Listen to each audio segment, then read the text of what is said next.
Okay. Hi, everyone. Thank you for joining this workshop.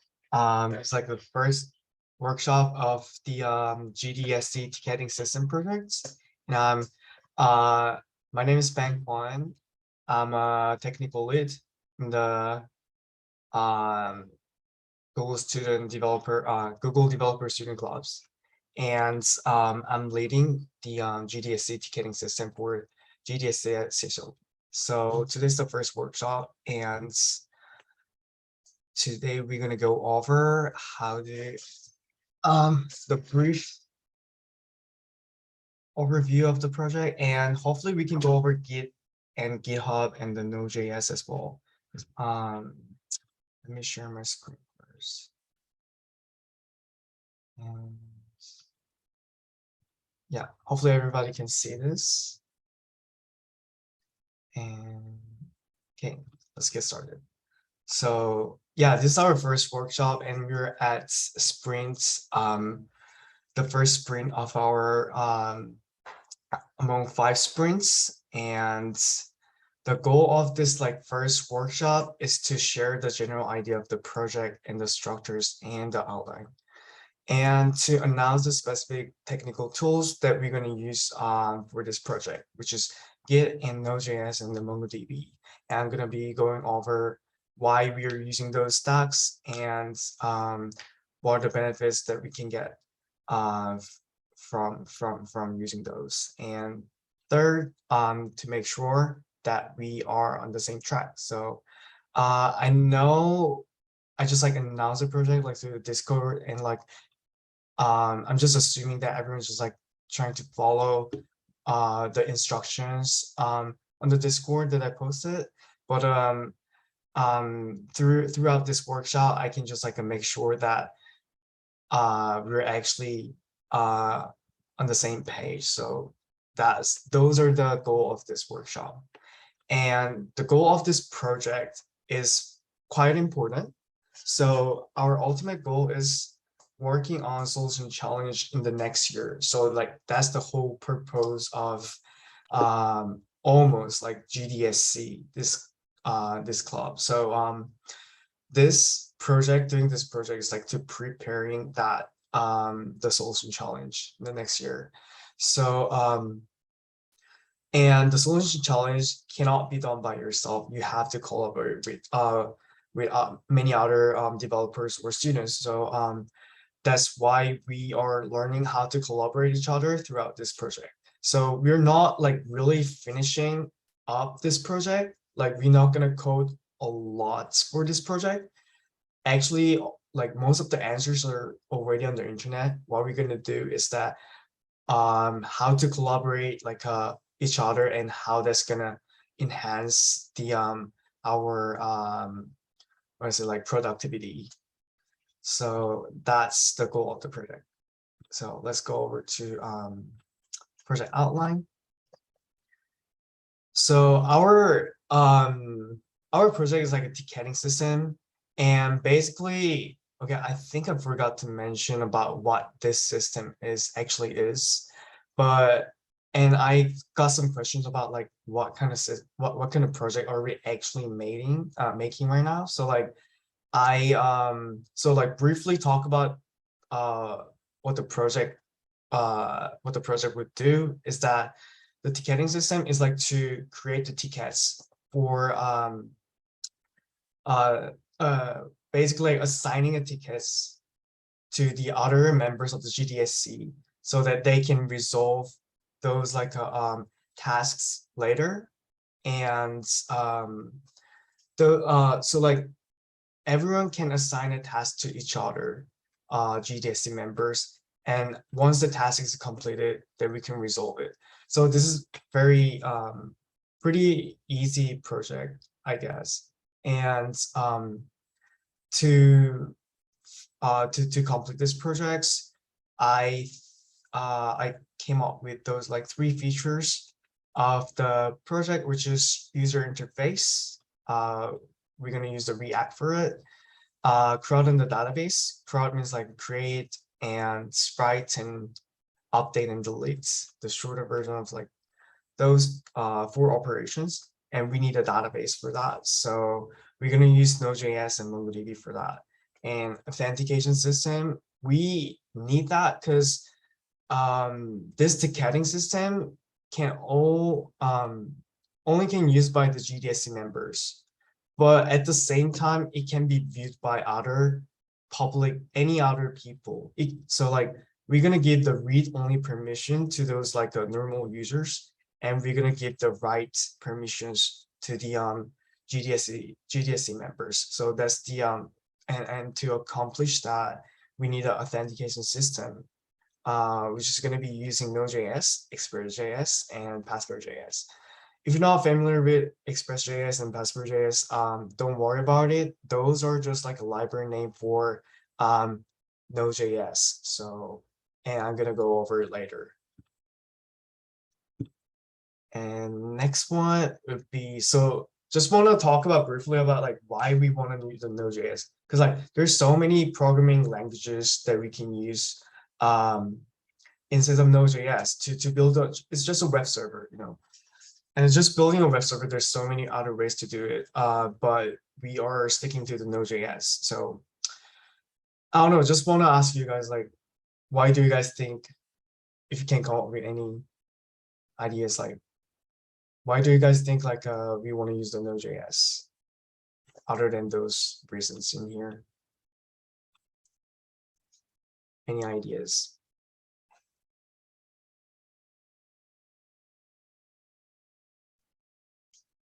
Okay, then I'll just explain it. Well, first, it is very easy to learn. The whole Node.js, okay, let me check. Okay, no worries. And okay, so like it's very easy to learn. Because JavaScript is very popular language these days. It's like super popular. If you want to do the front end stuffs, you're definitely gonna learn JavaScript because like web browsers, they only run on JavaScript. That's like you have no choice. You got to learn JavaScript if you want to do the front end, web front end especially. And that means that lots of people kind of like familiar with those syntaxes and the grammars of JavaScript. And Node.js is a programming language that have like it's not programming language, it's like a compiler that compiles JavaScript but in a different way as like a browser does. And they share the same syntaxes and everything with the JavaScript. So that's why it's kind of easy to learn it. And okay. Yeah, exactly. So like now JavaScript style programming, like coding, people say JavaScript is like a functional programming language, and for functional programming languages like getting popular as well. And those like syntaxes, lots of other programming languages, new programming languages, they're using that JavaScript programming language concepts, syntaxes. So like using Node.js mean like we're basically adapting those like syntaxes, so which is good because like it's easy to learn, is to see what's going on there. And also the one thing I want to point out is like a node package manager, which is npm, and it's very easy to use. This is like seriously very easy to use. I've never seen a other package managers like npm. When I was working in Python, I was trying to use like some other really weird package managers because they don't have like a one very standard one. And those were really hard to understand and use those. But compared to those like other languages, Node.js has like only one package manager, which is npm, and communicating and downloading all the libraries through the npm is like really easy. So that's one of the reasons why I chose Node.js. And the third reason would be big community support. This kind of applies to pretty much other programming languages as well, like Java, C, C++, Python. They all have like a big community support. But just want to remind you guys, JavaScript has a massive community support. If you can't figure out by yourself, you can always look it on the Google, and it was just like they're just gonna give you the answer. You know, there's so many people willing to help you out in terms of JavaScript and Node.js. So that's the one of the reasons I chose this. And lastly, there I'm not like really sure about this. This is like my personal my it's based on my experience, but I think that the web server, building a web server, that experience is like way much easier when you do it in Node.js, because there's already lots of libraries comes in Node.js, and like there's so many abbreviations, so like you don't have to write much code.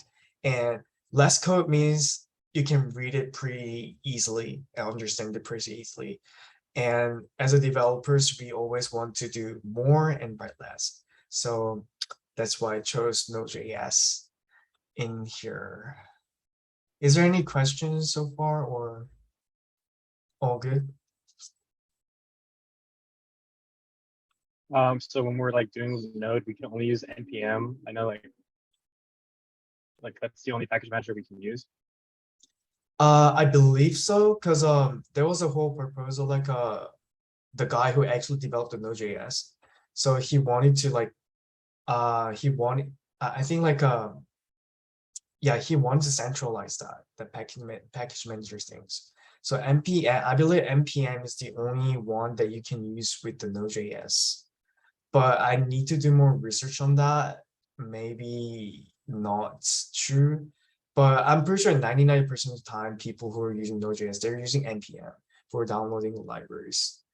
So yeah. Okay, cool. Got it. And okay, then I think I can move on to the next one. So why MongoDB? This is like very straightforward, actually. It's just very easy to use with Node.js. That was the only reason I chose this.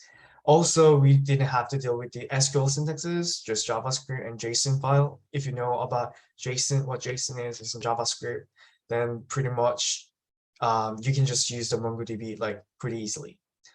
And also, yeah, this was the really important reason why I chose this, because it provides a free tier cloud database server. That means we don't have to host our, for example, if you want to use the MySQL database for this project, then we have to host a MySQL with like somewhere on the server, like Linux server or something. We have to borrow that from Amazon Web Services, and we host it, push our source code, and like we don't have to do that when we have the cloud database server, which is like a free tier provided by MongoDB Atlas. So yeah, those three were the reason why I chose MongoDB. It was like pretty straightforward. And this is the brief database models. We are not going over, we're not going to talk about the database today, but just wanted to give you guys like a really, I just really wanted to convince you guys that this project is going to be really simple. So there's going to be only like 3 models, and we're only going to be working on tickets and comments other than users. If users like necessary, the user database like really necessary, because we want to do the authentication. So user, no matter you want it or not, we had to do the user. But other than user, there's only ticket and comment database model, and that means there's only 2 schemas that we have to write, which is like so nice, like very simple project. And the next thought is like Git and GitHub. Before I show you this, before I play this video, I wanna go over this one first. So do you guys know Git and GitHub are different, or you guys didn't know about it? Just curious about.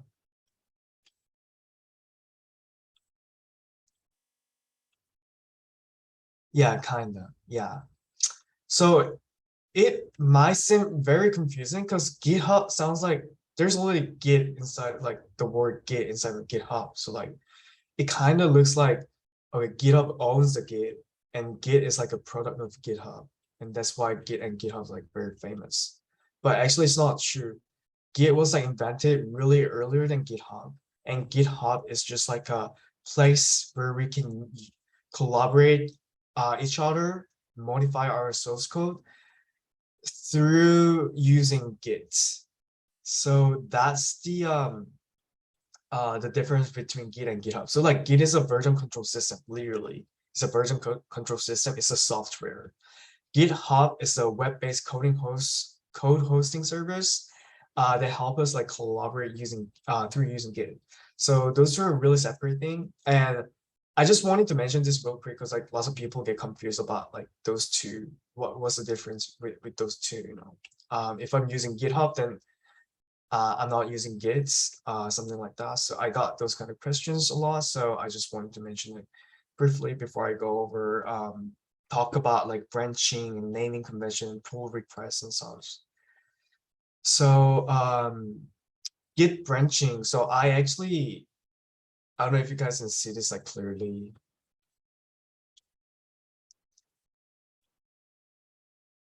So I tried to demo like how our the collaboration's gonna go like. So I create the main branch in here. I don't know if you guys can see like clearly. It's And from the blurry. main branch, it's like, yeah, Yeah, it's very it got bad. no, it got clear. Oh, you got clear, right? Yeah, Yeah, thanks, thank God. And so like from the main, what happened in here is that you put the comments, you put some comments in here and you put some comments here, main branch was like being modified. But at this point, I wanna create another branch which is called that, because keep pushing comments on the main branch is like pretty dangerous. You only have like a one backups. I wanna create like a more backups and want to use main branch as like a only for production purpose. So I created that branch in here and then started to put comments on that branch.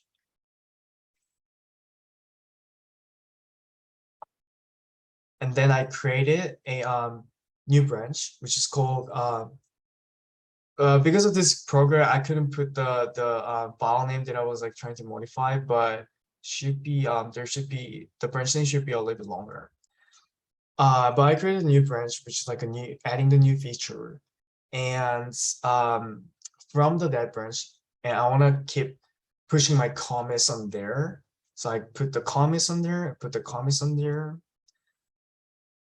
And now what I'm trying to simulate is that, okay, so like probably this is like my log, right? This is like this screen is like mine, but probably on the others computers, maybe they only worked all the way up to like at this point, which is like a dead branch. So what I'm trying to do right now is like to simulate that, okay, in the case of like other people working on the dev branch and creating another branch from there. So I moved up to that branch. I'm assuming that this is like this new guy's name is like Sam. So I'm creating the Sam fix branch. I'm a different person now, and Sam goes to here and he will keep committing it's like changes to his branch. And then maybe there's another person who want to collaborate with Sam's branch. So like from the Sam's branch, there's like a Sally. Yeah, so like Sally is gonna add a new feature to the Sam's branch. So she's gonna put more comments on her own way as well. And then Sam is like keep committing his changes. And then they're gonna merge it together at the end with the new feature, with the new feature that Sally created. So they merge together, but don't forget this branch, which is like my original branch. So probably we want to merge this together later. And I keep adding the more comments in here and want to merge it together with the Sam's change.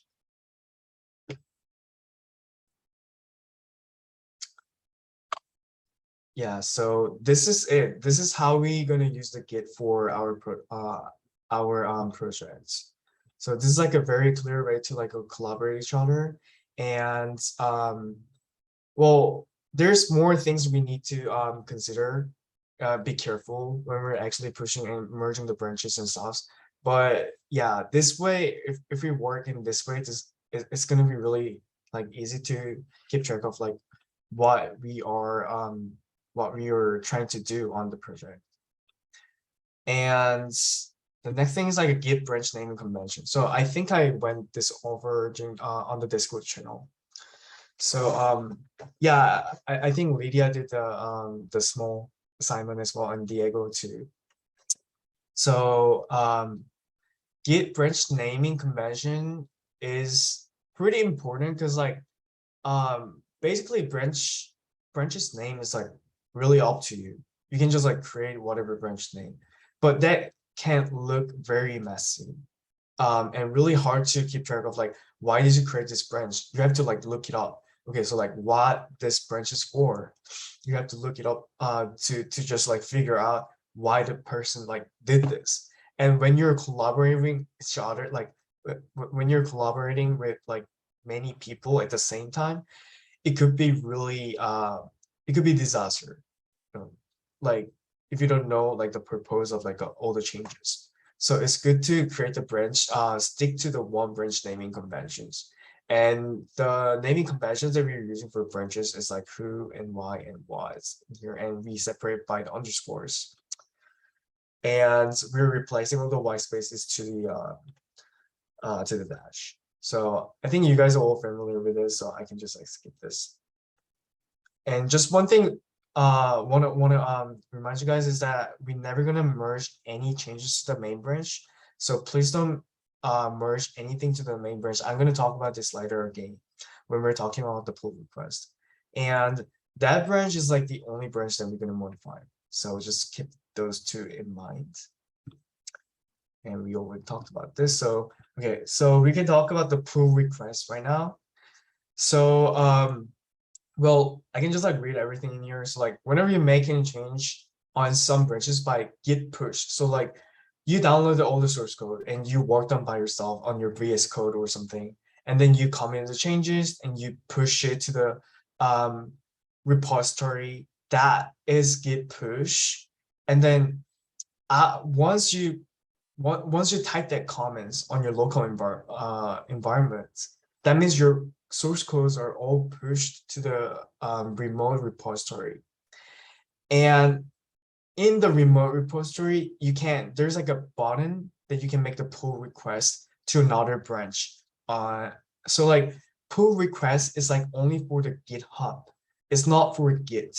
When you're using Git, the only thing you're gonna use is like a git push and the git pull, which is like a pulling changes from the server and push the changes to the server. So yeah, just want to make this really clear. And yes, because I got a question about like what was the pull request like a lot when I was doing the other project. So this is the way how GitHub actually merged those like branches together.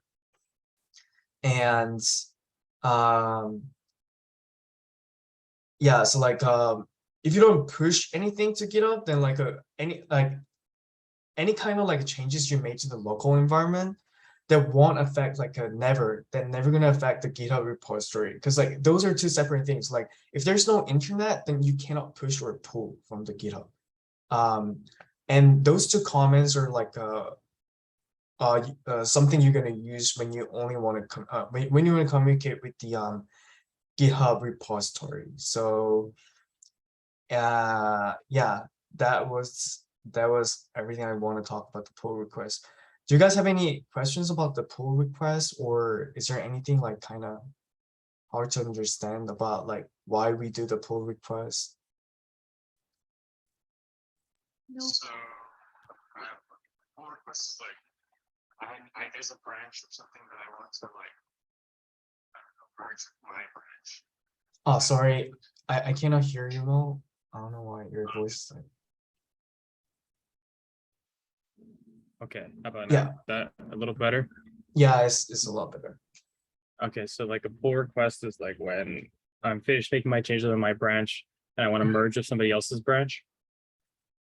Yeah, so like pull request is for when you actually worked on your local environment. Let's say you worked on your branch, your own branch on your local environments, and you modified some codes on your VS Code.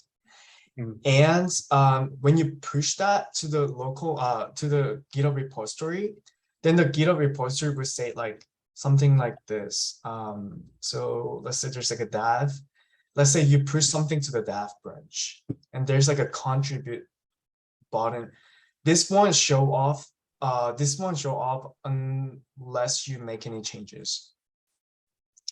And as soon as you make changes to the dev branch by pushing your codes with git comments, it's gonna show up and it's gonna let you create the open pull request. You can either compare or open pull request, and you can select. Okay, I wanna change this from the main to main, or I wanna open a pull request changes to the main of the changes of the dev branch. So you can literally choose it. You can go from dev to dev as well. So like this is literally GitHub way to merge those branches together. And you can see those changes as well, what kind of change that I made.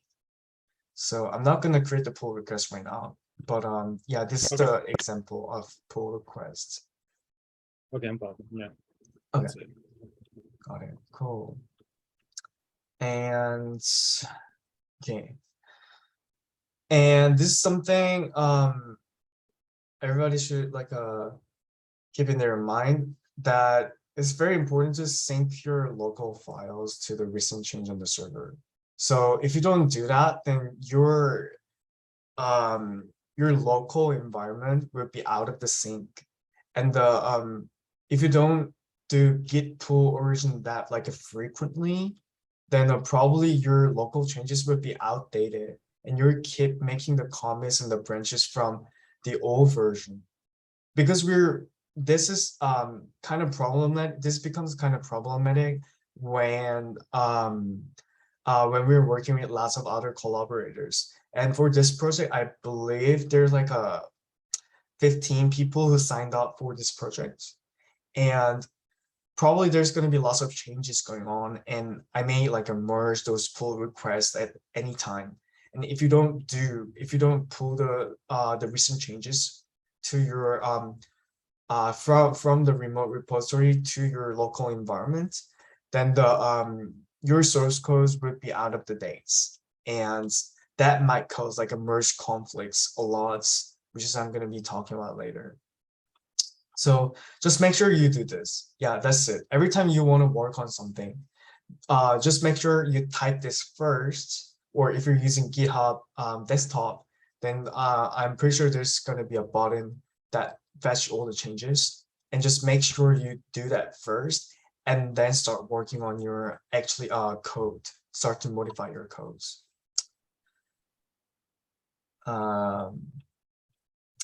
Yeah, so like, well, pretty much the same thing, I guess. Well, this is a different thing. Okay, so never comments any credentials, password or secret keys or anything. Just like GitHub is exposed. Basically, even though our repository is like private, we're sharing that repository with other 10 people or 15 people. And once you upload anything on GitHub, you can always go back and see that change. So like, if you upload your password in GitHub in the plain text, as long as you don't delete the repository, the logs will be last forever. And if the repository is like a public, anyone can like access to the logs. And because you made a change on your code, and GitHub just like they stores it, you know, and then shows it. So just make sure you never push any password or credentials. This will become important when we're working in the authentication part. So yeah, and I already added the git ignore file. So if you want to hide something from being committed and pushed to your public repository, please feel free to add your file name on the git ignore so that it don't get pushed. And this is like there's only one git ignore file, so just make sure you don't delete anything, just add more lines. That might cause like a merge conflict as well, and just add lines in the git ignore would be fine. And never push large size files such as node modules. We're going to talk about node modules later. And just pushing large files is like a not really good practice. I believe each Git repository can handle like up to 100 megabytes or something, but it's not ideal because Git is like a very slow. Downloading any files from the Git repository is like a very slow. So like that's why we're only interested in like sharing the source code on the GitHub, not like sharing the whole bunch of like the whole chunk of like build files. We don't want that. We only want to push the source code so that we can build up in our local environment, which is like the more powerful machines than the Git servers. So do you guys have any questions so far? Okay. If you guys don't have any questions, then I can move on to the next one. So GitHub has changed. Okay, so this one I really want to mention about that the changed policy of like branch protections. So there is a policies that called branch protections that basically prevents people from pushing their changes like so like I can give the permission for each branches. Okay, like for the main branch, no one can push their changes. Only I can push the changes. Only I can merge on the main branch. I could do that before, but now they kind of included to the like a more expensive plan. So like now we cannot use it anymore. So basically, if I'm a technical lead and like I'm the lead of the project, but right now the status of our repository is like, okay, no, like anyone can actually merge in the main branch. Anyone can merge in the dev branch. And that's like very bad because everybody can change like whatever code in the main, and the main branch is like for the production, and it's like a modifying this like a never good idea, and like it's gonna mess up all the like project structures. So I really need your help on this. Just like try not to push your codes on the main branch. So what I really encourage you guys to do is that this just git push origin main. Can you guys see my screen? I can only see the slideshow. Okay, sure. I can share this one then. Just desktop. Can you guys see this terminal? Yeah, I can see. Yeah, so just don't do this. Git push origin main. Please do not do this. Instead of that, please do git push origin dev. If you do this, and then if you go to GitHub and like just request a pull request, I think, and then just like you merge it, that kind of ruins the whole project. That may ruin the whole project. I can fix it, but we may have to we may have like a really ugly git tree, and that's something we don't want to have. That's not our goal. We want to learn how to like collaborate like a professionals. So just make sure this is prohibited and this is a law, and that's the only thing I want to tell you guys on here, this slide. So yeah, everybody has the right permission. That's like that I wouldn't say that's like bad, but since we don't have like a branch protection features, that's a problem. That's a problem right now. So that's why I'm encourage you guys not to do git push origin main, and that's it. And I can talk about the merge conflicts right now, but this is like a kind of heavy topic, and like there's no like a really specific way to like completely avoid this. So at some points, if you're working with the Git, you have to you have to resolve the merge conflicts at some points. So so like whenever there's like two people working the same file, there's like a possible merge conflict. So let's say I created that, I create this branch from the dev, and Sam created the his branch on the dev, and we don't know each other that like we're working on the same file. And the Sam just like finished his job first, and he pushed he committed, pushed the change to the remote repository, the GitHub repository. And then now I want to finish my job and trying to merge it. Then I get a merge conflicts because we're editing the same file. Well, now Git is like a kind of evolving. So I wouldn't say like editing the same file always gonna have like a merge conflicts. But if you're editing the same line, if you're changing the same line, then there's gonna be like a merge conflict. So just want you guys know, like this kind of always happens. Don't get scared. And how you resolve this. If you're not sure how to resolve this, if you know how to resolve this, then it's fine. Just like a resolving your way, create a branch that calls like resolve something.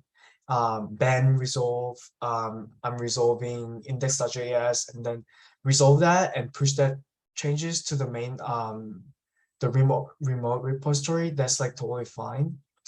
But if you're not really sure about how to resolve this, then just add all changes regardless of the merge conflicts or not. Like just add everything. Just add everything as like a changes and make a push on the Git on your repository, on the branch, on your branch repository. So like what I mean by this is like, so let's say I have a I have this branch.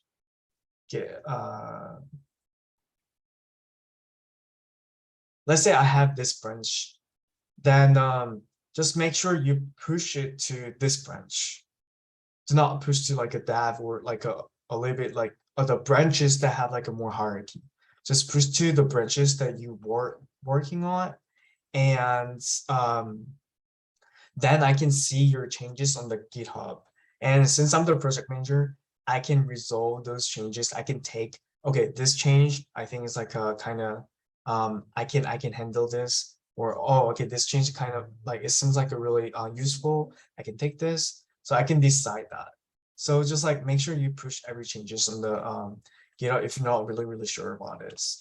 And then you can always reach out to me through the Discord as well whenever you have like a merge conflict. Just take a screenshot of it and like just send it to me or DM me through the Discord. I can just help you out, so that I can just help you out. And so the last thing I want to talk about in during this workshop would be Node.js environment setup.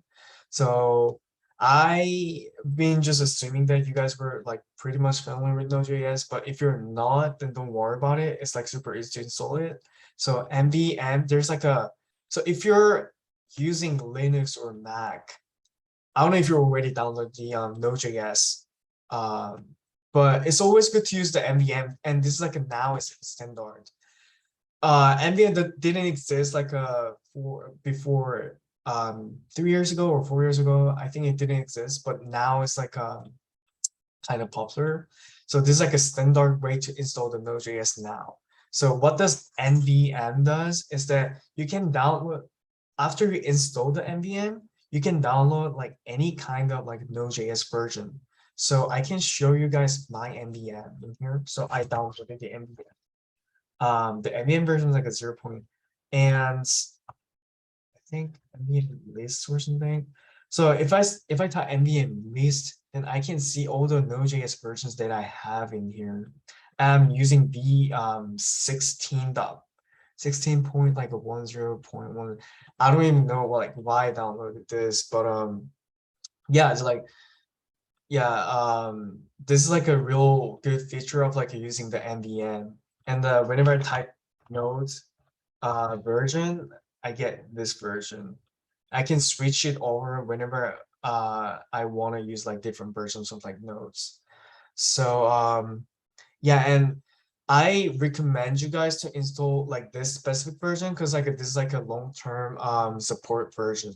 So that means we can use the code written in with this version of Node like a really for a long time. So I think it's a good choice to going for this one. And if you're a Windows user, there's a website you can download the exact Node.js .msi file. I think I did this for my Windows environment and it worked pretty fine. I'm not really sure if there's like a way to download the npm in Windows, so that's why I just mentioned about the downloading the .msi file in here. But if you can download the npm, like I really recommend that to do that. Yeah, so like this is like a how to install the Node.js. And the next would be source code installation. So you can just always clone the repository URL, clone all the source code in the repository with the git clone command. And after you clone the repository, you can always install all the libraries in the with this code command, which is like npm install. So let me show you how to do this real quick. So if you go here and there's like a GDSC ticket instance in this GitHub repository in here, and I would copy the HTTPS. So I'm just using it. If you're familiar with SSH way, you can feel free to use it. And I just copied it and just go to any folders you want to copy your source code. So I always use my workspace and git clone this URL. And if you want to change the file name, it's fine. I'm just going to call it tests, GDSC test for now. I just cloned it. I just cloned everything, all the source code, source code on the GitHub. And if I go to GDSC test,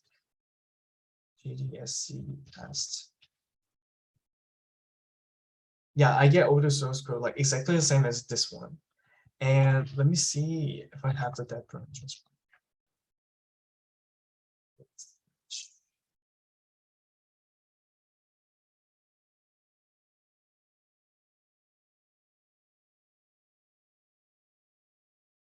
Yeah, so, well, I think I forgot to mention about this.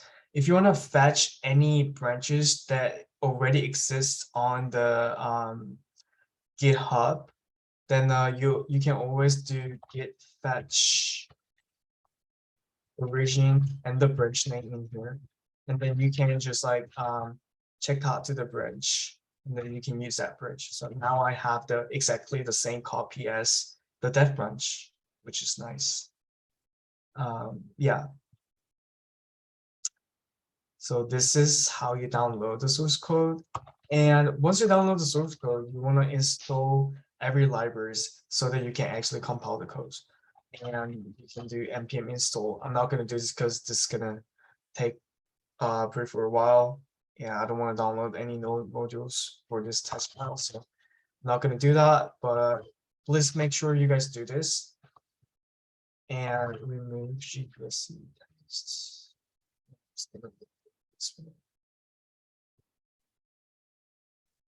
Well, yeah, so yeah, this is it actually. And then you can always type npm star to see that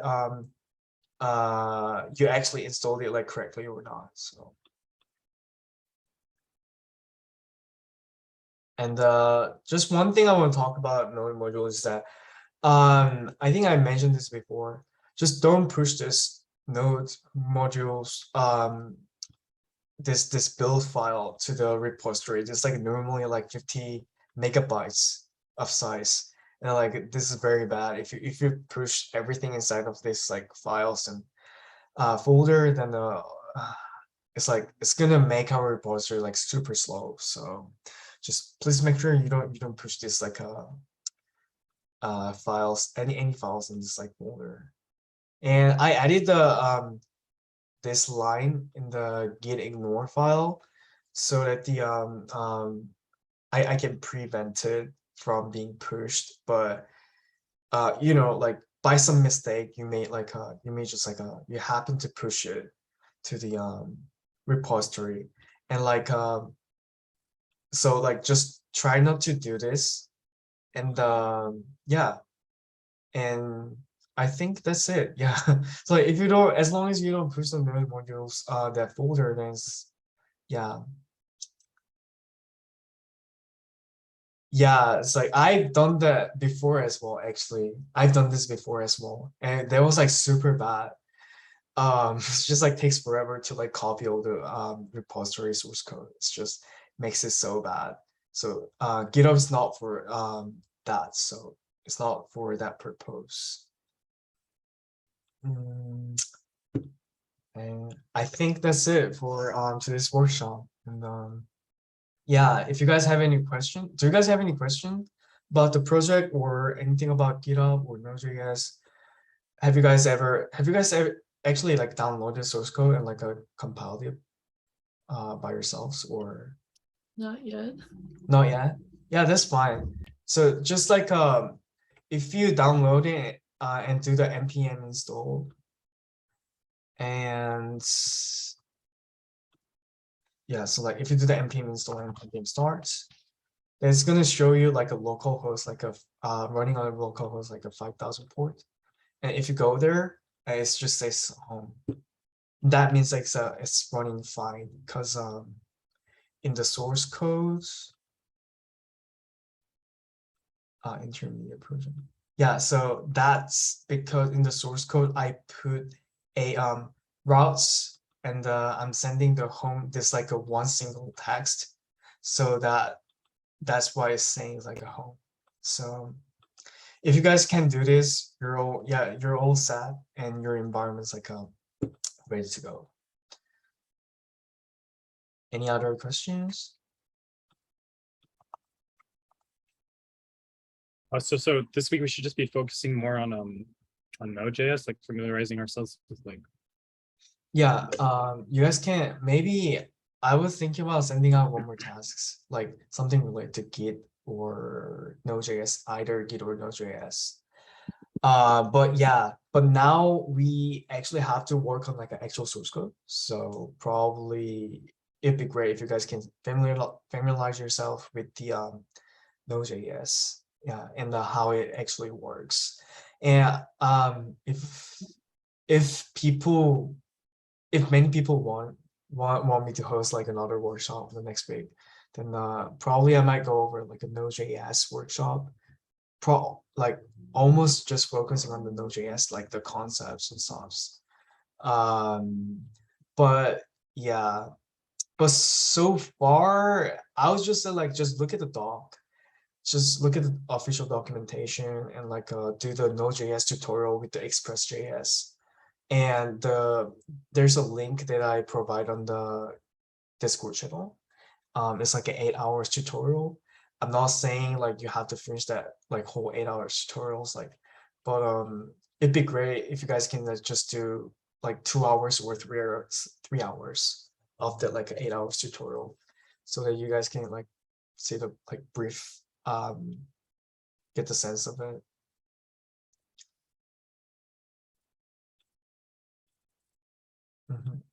And any other questions?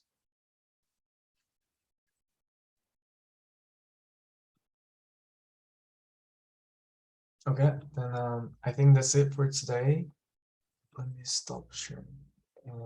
Yeah, thank you for joining this workshop. And yeah,